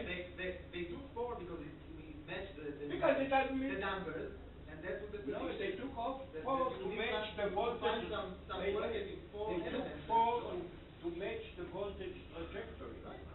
No, but then what is it? But then- Qualitative. It's not. But the prediction It's was quantitative. It's not qualitative. The prediction was that there should be some physical 4 elements on the membrane or the channel or whatever that make it 4. Yosi, because Hodgkin and Huxley is actually a real model, very heavy result that you measure, let's say, voltage claim in this case, and you want to see if these results are enough to explain the current claim result. And there is no other way to test if there are other properties that need to be Quantitatively. That's what you say. This is I think agree. Hodgkin actually is a model. It's No, not it's a quantitative. You don't get better understanding of the spike. But this is You didn't get you do better experiment and understanding you of the get result, and you want then to know if the results are methods that you measure can explain the phenomenon, and then you put it into a model, and you see if You you say can. exactly what I said. That you start with an observation and you have a clear question and you don't know how to solve it, or you know how to solve it, and you just want to see that your intuition is right, and then you win the ball. And you have to do experiment to get good idea about theory. You cannot get theories out of I totally agree with you that we No, but there's no argument about this. Yeah. Let's have just a few more before I think we are fading out slowly. So let's take the example that's in front of our eyes. The space diagram represents not only quantitative statements, it represents a qualitative aspect of the cell behavior. In some conditions it oscillates, in others it doesn't. Would you have an intuition for why this is happening, or even just the fact that it happens, under what conditions it will oscillate, and under what conditions it doesn't oscillate, without the mathematical description? Of course, it's basic.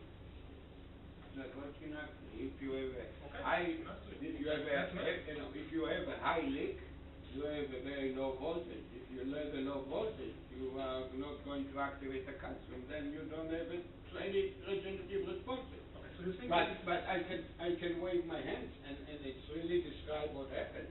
You understand it. You understand it in a way also that if you take a neuron from here and a neuron from there and you couple them, it's not identical cell.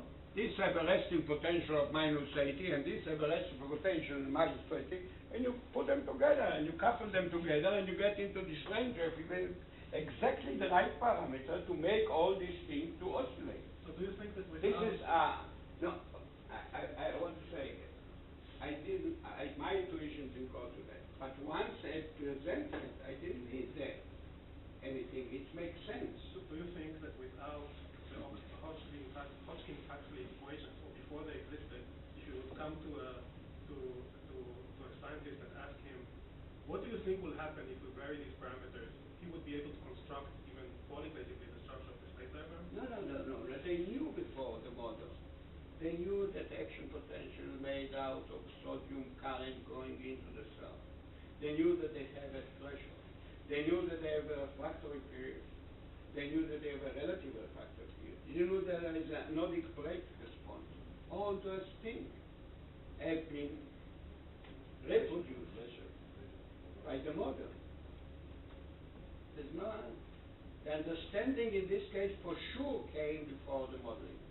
In this case, this type of understanding of prediction of the only potassium and sodium current can generate all these properties. This is the beautiful thing.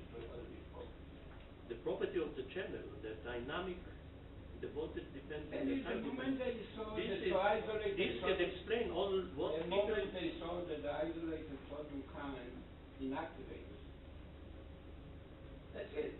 If it activates in H with the power of 1 or 4 or 0 or 25, this is all. So Yosi, why do you need the fourth paper? Would you give them Nobel Prize? Would you give them Nobel Prize? No, seriously. Why do they need the fourth paper? If they already had everything in the three papers, why do they need the fourth paper? What is the usefulness of this model paper if everything was understood before? Why? Is it just a waste of paper? Just writing equations? It's not nothing else. What? This is the test, the currents that they characterize. That's Can what generate It this kind of tests the understanding. It doesn't generate understanding. That's what I'm trying to say. how you can reconstruct it. How can you make new predictions about it? Or anything? Quantitative, No, not qualitative. Quantitative, You can but do all the predictions. Do you agree that quantitative predictions are better than qualitative predictions in principle? They're much more precise. They tell me more. Given the high variability biological system, I'm not sure. Well, if the predictions are wrong, then they're wrong. But at least they're precisely testable. The range of Quantitative predictions are measurement very is vague by definition. the range of results is that wide. And if the prediction is here, whatever. So you're saying that biology is not a precise system. It's not physics, that's what I'm trying to tell you. Forget about physics. How do you mean it's not Nothing physics? can be precise in biology. Why is it and not mathematics physics? is useful. Why is it not physics? What makes it not physics? You ask how. Why do you say that this is not physics and this is physics? In what sense? No, I'm trying to. He actually said biology is in principle noisy and imprecise. But physics is also not. Mathematics is too fine of a language for biology. That's what he said. That's another. It's simply. That's another. It's just like some people say mathematics is too fine for economy or for psychology or for whatever. I mean, because the phenomena is too noisy and too subjective or whatever. Cannot be isolated. And therefore, the language of mathematics is simply useless for this type of stuff. No, it's not useless. It's almost No. Or it doesn't give you any new understanding. I'm trying to sharpen the issue. Right? And I'm not going to settle it. Nobody is going to convince you, that's for sure. That's my problem. I must say that after 20 years, that's the problem. I'm living with Yosi 20 years. I was hoping that I can influence him somewhat, but I did not succeed because his language remains the same, but his doing are changing. He's coming to me more and more to do modeling, but he remains the one who speaks before that is not useful. This is also part of biology. That's part of that's part of schizophrenia. No, but I think there's a clear argument here, just to represent it very nicely, which I think is fundamental. We hear some of these type of views in every second lecture that is given here. For example, the Heller lecture this year. this week. Okay. That biology is in principle something imprecise, and therefore any attempt to turn it into physics-like science is going to fail. And this is an axiom. It's too complicated. No. But But there are a lot of complicated systems in physics. But Danny, why can't you, if I take a noisy phenomena which is imprecise, you see the spike is imprecise, but I do a mathematical model No, of this I agree with you. imprecision. I so completely here agree with you you, but I'm just trying to So what is it it? seems to be a very sharp divide line in the neuroscience community. And unfortunately, most neuroscientists really don't believe that physics-like theories get them anything. Some would say it explicitly, some would say it must. But in some sense, this type of argument, we hear it all the time. And I find it very painful and very frustrating, and that's why we're here. Of course. Because we try to somehow grow a new generation of scientists to believe that the mathematical or physical language has some value to biology. And this is precisely why we try to organize this type of method. I think you are pushing it to I'm pushing it to extreme because you're pushing it. No. Let's hear from other people. It seems like it would be useful to get a more refined understanding of what kinds of theories and what kinds of models we're talking about. Because Yosi was saying that models are useful when they come straight from a clear experimental observation, and then you can come back to the experiment from the model and check it. And there's something about something kind of top-down. When he's talking about physics models, he's talking about something that's a way more top-down model. I don't know. But that seems like the important thing is to find a language that differentiates between kinds of theories, kinds of models.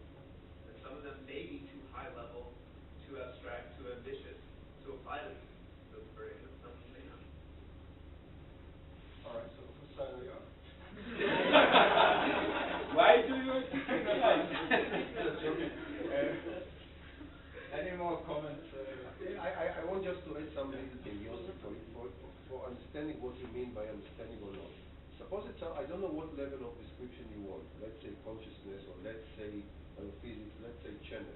Eventually, I think, that if you believe that one day, after the Human Brain Project, we shall understand the brain as a whole, I will be able to build a machine, to build.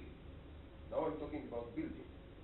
Using a theory of any level you want, I don't know what theory level you want to use in order to be eventually physically build it, so that it will comply to the theory. Your system, your machine will comply, will work according to some level of theory. If you want to build a cell, you will do a VLSI of a spike. If you want to build a network, I don't know what level of description you want to build. But eventually, if I would like, and that's why I'm strict with myself, if you want to say that I understood a high-level phenomenon, you can write an equation for it, you can discuss it, you can develop intuition. I need to build it. How will I build it? Using. First of all, you may say I don't need to build, like Tali told me already once, I don't need to build the universe. Here we disagree. I know. Many things you can't build. I'm saying that Tali told me that you don't need to build the universe in order to understand. On the other hand, you can build without understanding. So when will you say that you understood me? When will you say that you understood me, Yosi? After 20 years, what do you need to build? Do you need to build me? No, seriously. Not me, I'm me. Only you. What do you need to do in order to understand the phenomena like a human being? What are we trying to understand when we learn the brain? What you suggest is to develop mathematical models. We will build the model and see how it fits to the biology. That's the thing that I think should not be done.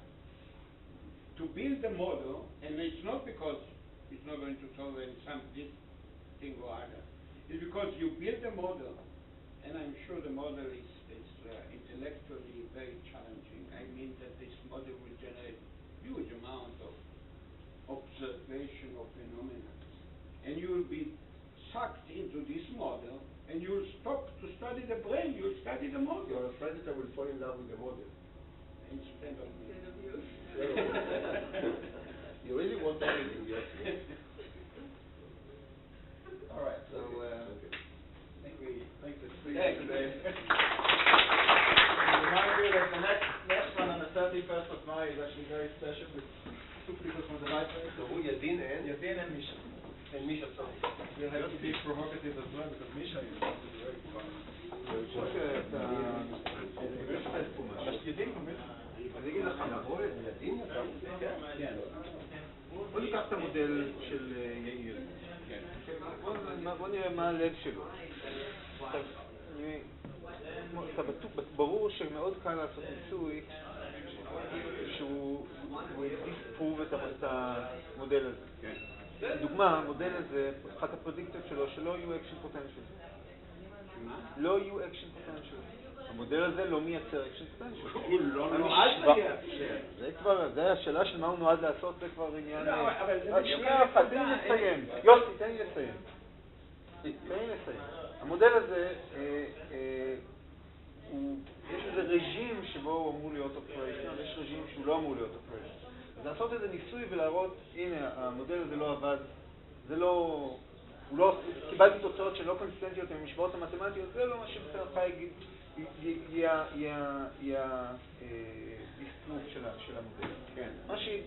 אתה מחפש משהו אחר שיעשה דיספרוב של המודל.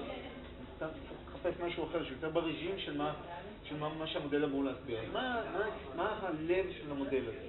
אני חושב שהלב של המודל הזה אומר שיש לך אוכלוסייה של נוירונים, שכל אחד כשעצמו הוא לא אוסילטורי. הקפלינג הזה, הקפלינג החשמלי ביניהם עושה את האוסילציות, ומה שקריטי כדי שזה יעשה את זה שתהיה הטרוגניות באוכלוסייה. זה מה שהמודל הזה אומר.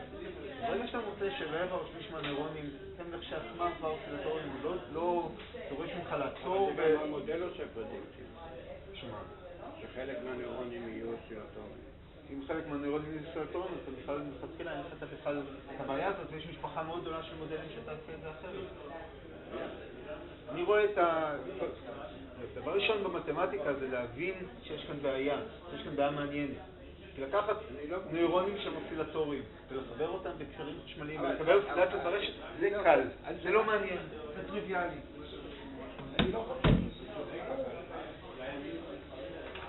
זה לא טריוויאלי, תלוי כמה יש לך. ברגע שאתה תמיס על הנוירון שמתנדב, עוד 20 נוירונים, הלוד יהיה כזה ששום דבר לא יתנדב. שליש. רבע מהנוירונים מתנדדים, כן. ואתה מחבר אותם בקשרים חשמליים. ואז אתה מוריד את המוליכות, ואז הם יפסיקו להתנדב. קל מאוד לעשות מודל כזה. זה לגמרי טריוויאלי. שום... שהם יתנדדו. כן. אז עכשיו הבעיה שלי. למה בכלל אני הולך לשאלה הזאת? כי התנודות בעולים הן לא יכולות להיות פייסמייק. זה לא יכול להיות משהו שיעבוד. אם אני לא יכול לעשות את זה on and off, זה לא שווה. הבייסיק אנדרסטנדינג שלי, אם אני לא יכול לעשות את זה on ו-off, זה לא שווה. אפשר לעשות on ו-off לפייסמייק. איך? ביציה, אקסטציה. אינהיביציה, אקסטציה. אבל אין! אתה יכול לעשות, אבל אין שם, מה לעשות? אין מעגל של פידבק של אינהיביציה ואקסטציה. בטח יש אינהיביציה, על כל תא יש לי. אתם הדוגמה שמביאים שנים, כן? המשוואה שהיחידי, שלושת הישויות המוכרות האלה, יוסי, חיים ועידן, שמצליחים לעבוד ביחד שנים ולשלב תיאוריה, ואתה יודע שאתה תצטרך דוגמה שאני מכריחה אותך עוד להגיע, כן?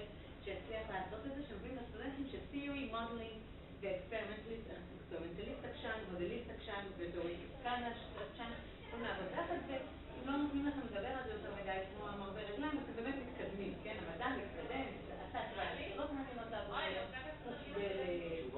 הוא קיבל פורמולציות כאלה חדשות, דיבור חדש אפילו, שהוא יכול להשתמש פה ברעיונות חדשים, על זה הוא לא התווכח, וכאילו המדע מתקדם, לא הבנה, לא יודעת איזה הבנה, זה מדע מתקדם, אמרת לי הבנה זה רק חוץ יין באילת מול הים, נכון? בזה אני מבין. יש קטע, לא רק חינוכי, כן, לא כמו המורה, יש קטע נורא פסימי, של ההמשכים של זה, נותן דרך למודל הזה באיזה שנה.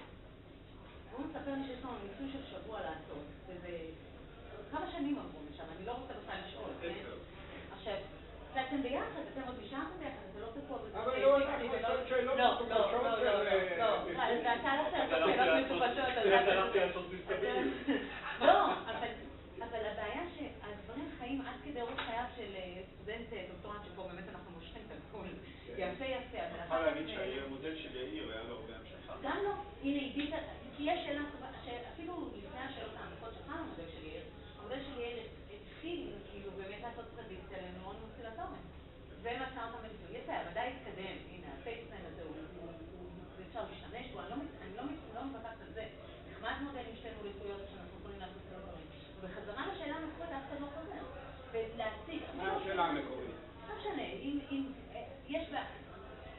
הצגת, אנחנו רוצים איזה סוג מסוים של כאילו התנהגות, שנותנים יוצאת לימודי מוטיבטוריים, המודל כבר מנבא אזור אוסיביטורי, אז הוא קרה משהו, כי הנה, קיבלתם את הזו הזה של אחד, אבל השאלה נגמרה עם אידי.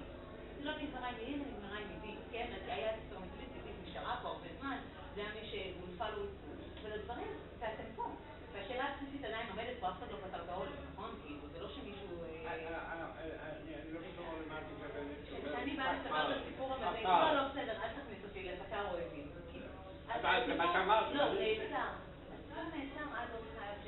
תרם את המודל שלו, אבל הלאה, הוא עכשיו כאילו לא יכול לדבר על זה, מרוב שזה נכון, כי אם אני בכל זאת מדבר על זה עם הסטודנטים, לא משנה, אחד מאלה שתרמת, הערך זה, תרמת את המודל הזה, אתם לא עשיתם את הניסוי שלוקח שבוע על פני 10 שנים.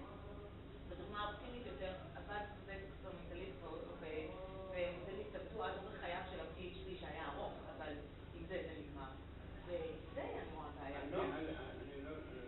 אוקיי, הלהט לא משמע. הלהט, אבל יש לך לקבל עליו איזה... לא, אבל אתם לא רואים משהו פסימי בסיפור הזה, שבאמת כאילו השאלה, ההתגלגלות הזאת... לא מה שאת אומרת. לא, אבל ההתגלגלות הזה של סימי מודל במסגרת חייו של פרויקט שגל של דוקטורט, כי יונתן נתן לו חי של דוקטורט. ולא ישבתם אמרת לו לעשות את הניסוי ל-10 שנים. לא עניין אותך אינפורמנטל, אבל הוא לא עשה את הניסוי 10 שנים. אז לא חיים, צודק שתיאוריה, רק תיאוריה מול תיאוריה, לא לפני כל פעמים. לא משנה. נניח וסתם אנחנו רוצים לקדם את המדע, אז בואו נתאים להבנה, רשומה, הדברים האלה קובעים. רק קצת פינה, רק כמפות אתם טעיתם. המתו, שני מרצים עברו אחד לשני. יש רבות דיברות שנגמרים בסיבוב שלו. בסדר, אני באמת סטודנטים, כמו הם שואלים אותי, ויש כזה, איפה יש שיתוף פעולה ועובד? הנה, אני יכול לתת לך דוגמה. אני יכולה לתת רק אתכם. אני מצליחה שנה אחרי שנה, עכשיו אני... מה, אלה ואצל אלה במעבדה שיתוף פעולה? מה? רוצה דוגמה? היה לי מאמר על קלציפון. לא, תענה לי דוגמה. אני אתן לך דוגמה אחרת. לא רוצה כזאת. אז אני הלך אופטימי על דוגמה אחרת. בעבודה הזאת היה פרדיקציה ש-calcium-induced calcium release זה תפקיד חשוב ביצירה של graded sensitivity. חסמו את ה-calcium-induced calcium release. לא עשה כלום. הנה, התיאוריה. לא השתמשו בחסם הנכון, לא באמת. אתם באמת לא ברגליים, שברור שזה עובד, ככה השיטה מתקדמת. השיטה מתקדמת, אז בוא נעשו מספיק מסובכים שצריך מישהו שהוא רק נסיין עקשן, מישהו רק מודליסט עקשן. הבעיה כאן היא בעיה אחרת. בעיה ש-underlying assumptions לא נסגרו עד הסוף. כי אתה תקוע עם הכאב שלך. זה כאב, אין שום כאב. מה? נתת לו משימה. כן, מה הייתה? תעמוד באלף בית אימס, תוציא תוצאה. לא הייתה לך דוקטורט, אפילו אחר כך קיבל תקן פה, מה הוא אבל הוא לא מסכים את זה, כמו שאתה לא מסכים את המסכמה שלך, תהיה לך חדר. ואופנות. אבל יונתן מבחינת הכאב שלו קיבל מאוד נכון. באמת? העובדה ש10 שנים לא עושים את השבוע, הניסוי הזה, אני לא רוצה שהסטודנטים ישבו אותו, אני רוצה לסתום להם את האוזניים. וגם אתה, אבל שלא נובעת לך. אתה לא היה אכפת לך שזה יקרה. לא, אני הבנתי ששני המודלים הם בעצם לא רלוונטיים. שאין דבר כזה קומפיוטיישן. ההתנגדות שלו לזה הרבה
אנליזה של תוצאות אלקטרופיזיולוגיות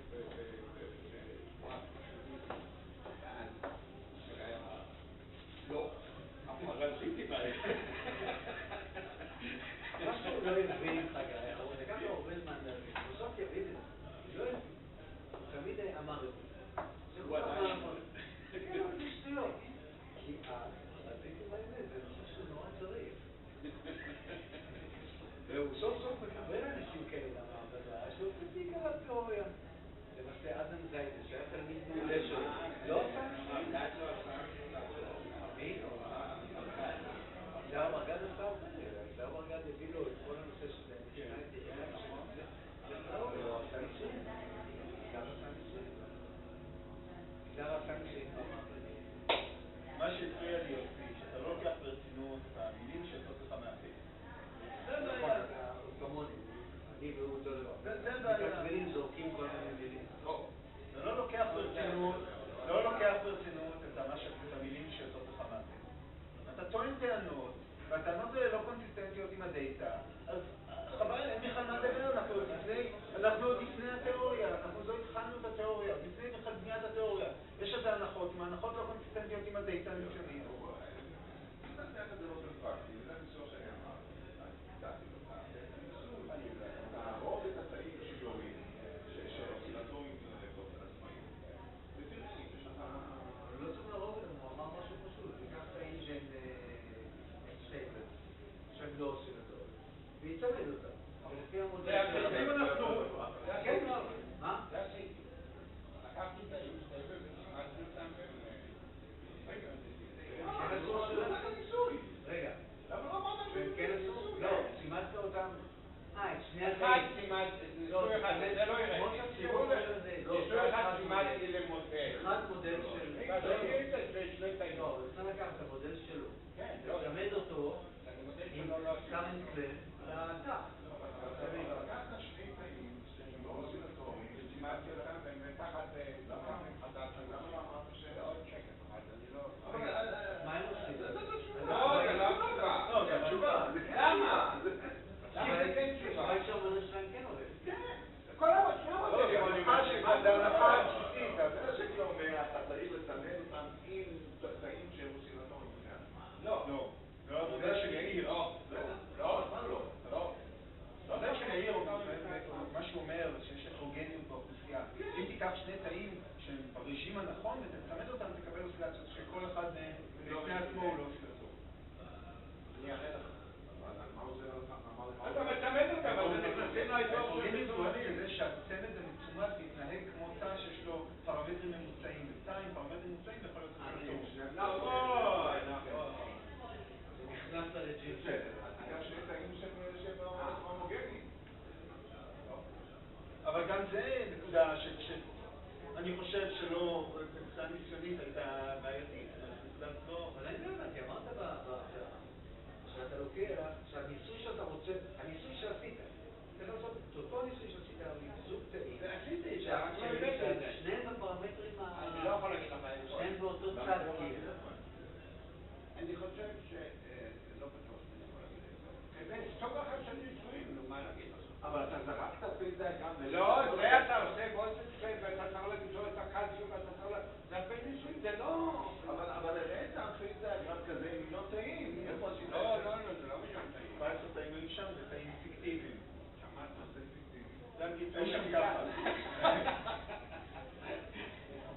משהו. שמתוך ה-14 תאים, שליש הם אוסילטורים בלי כלום. אייסולייט, מה אייסולייט? זה הרוב.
שלומכם?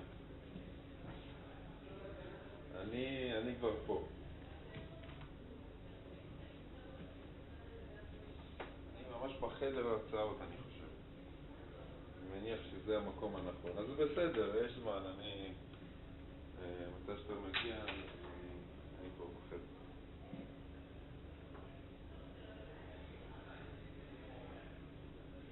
אין בעיה.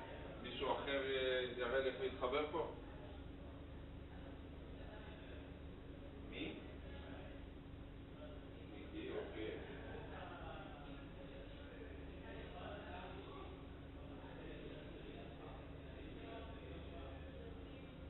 אין בעיה, בסדר גמור, אין בעיה.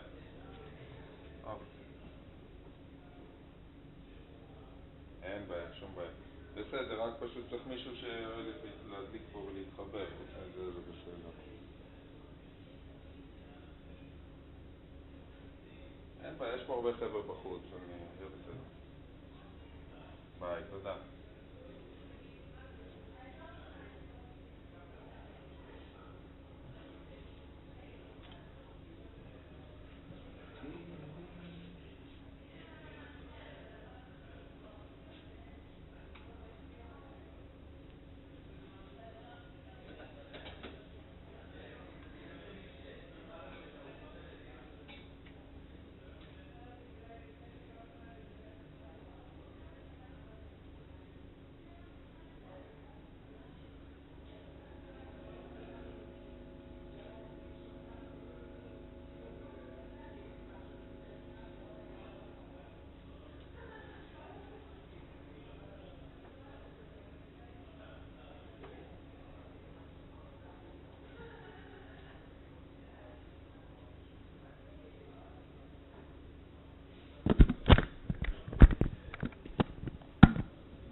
יש הגברה טבעית, אבל עדיין צריך.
לשאול אותי קשר, אולי עכשיו תדעי טעות, לא האמנתי.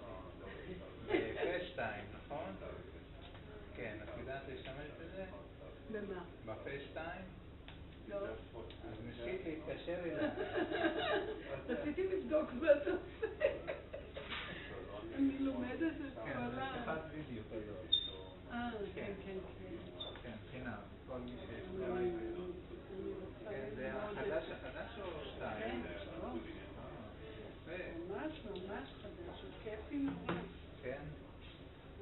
מאיפה קנית? מכאן או מארצות הברית? כמה, איזה 64 רגע? לא בדקתי, בעלי נוסע את הילדים. אז הם חזרו עם הפצוע בשבילי. לא, הם קנו את זה בעצם בארץ, סליחה. לא, הם לא קנו באמריקה, אבל אני נעלבתי קשות, כי היה לי יום